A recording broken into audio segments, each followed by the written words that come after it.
kontrargumentavimas. Niekada moteriai nereikia atsakinėti durnas nesąmonės.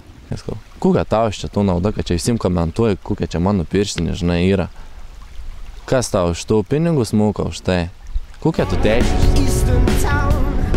Tu galvoji, jog nusipirkęs naujausią BMW.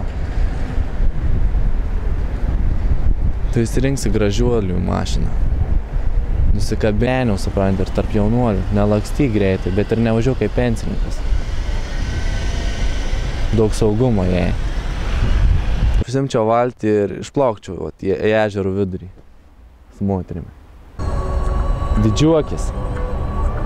Tau genuose yra įrašyti lyderiavimas, dominavimas. Moterys neturi to. Jų genuose neįrašyta istorija. Dar kartą atsimink, blogis, meilė, aistra, laisvė, vadovavimas, trumpa linija. Sakai, kelias į tavo širdį trumpas. Tiek.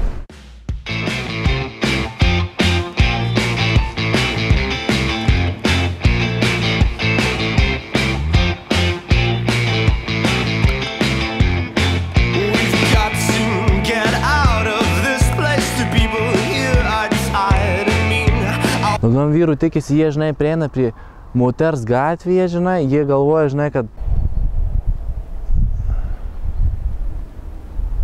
neklausinė klausimų. Sakyk teiginį, sakyk, tu man panašiai į panterą. Visai juoda apsirengusi. Извините, пожалуйста. Tampi įdomus jai.